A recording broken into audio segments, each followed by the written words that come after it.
और देवता लोग जाके संधि किया, बोले तुम लोग मिलके हमारे साथ समुद्र मंथन करो। समुद्र मंथन हो रहा है। मंदराचल पर्वत को मदानी बना लिया और बासुकी नाग को रस्सी बना करके समुद्र मंथन कर रहे थे। फिर उसके बाद वहां से कुछ नहीं निकला। फिर भगवान का प्रार्थना कर लिया। उसके बाद वहां से विष प्रकट हो जाता है। तो सभी लोग जाकर के भोले बाबा के पास जाकर स्तुति करने लगे, प्रभु समुद्र मंथन करते वक्त वहां से कुछ नहीं निकला, विष प्रकट हुआ, अब वो सब संसार को जला देगा, आप ही कुछ करें। तो हमारे भोले बाबा तो दया के धनी हैं। तो भोले बाबा ने वहां जाके सबसे पहले उस जहर को समेटा और पान कर लेते हैं। ततः करतली कृत्य व्यापी हालाहलम विषम अभक्षयन महादेव कृपया भूत भावना। ततः करतली कृत्य, अंजलि में विष को समेटा और उन्होंने ग्रहण कर लिया। जैसे उन्होंने विष को अंदर किया तो याद आ जाता है मेरे हृदय में मेरे भगवान विराजमान है। अगर मैं अंदर ले जाऊं तो भगवान को कष्ट होगा, बाहर छोड़ दूं तो सबको जलन हो जाएगा। तो भोले बाबा ने उस जहर को अपने कंठ में ही धारण कर लिया। यच्चकार गले नीलम तच्च साधुराभूषणम। जैसे भोले बाबा ने उस जहर को अपने कंठ में धारण किया, वही साधु का आभूषण बन गया। भोले बाबा को नीलकंठ कहते हैं। क्यों? क्योंकि भोले बाबा के जो कंठ है वो नीला है, क्योंकि वहां उन्होंने जहर को रखा है। इस प्रकार सब पर कृपा करते हुए भोले बाबा अपने कैलाश चले गए। फिर वहां से मंथन किया।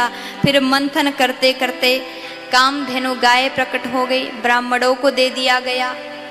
फिर उसके बाद उच्चैश्रवा नाम का घोड़ा प्रकट हुआ, चंद्रमा प्रकट हुआ, भोले बाबा को दे दिया गया।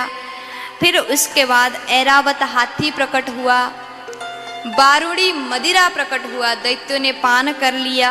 फिर कौस्तुभ नामक मणि प्रकट हुआ। मणि भगवान विष्णु धारण करते हैं। पारिजात प्रकट हुआ। पारिजात जानते हो? हाँ, एक पेड़ होता है जिसमें बड़ा सुंदर पुष्प, जानते हो?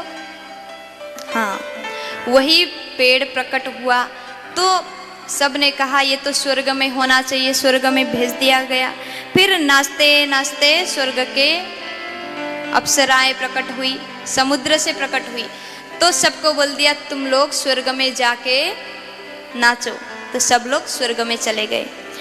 फिर उसके बाद मंथन हुआ।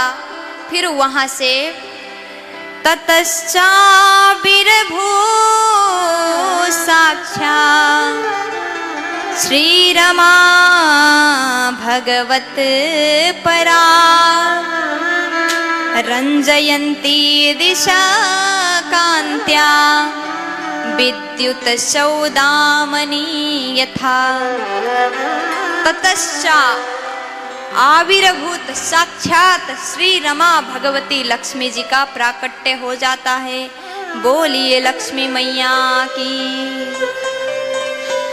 तो लक्ष्मी जी ने समुद्र को अपने पिता बना करके वहां से प्रकट हो जाती है। जैसे प्रकट हुई सब लोग लाइन में लगे हैं। कोई बोलता है मैं लेके जाऊंगा, किसी ने कहा नहीं नहीं ये इतनी सुंदरी है इसे तो मैं ही लेके जाऊंगा।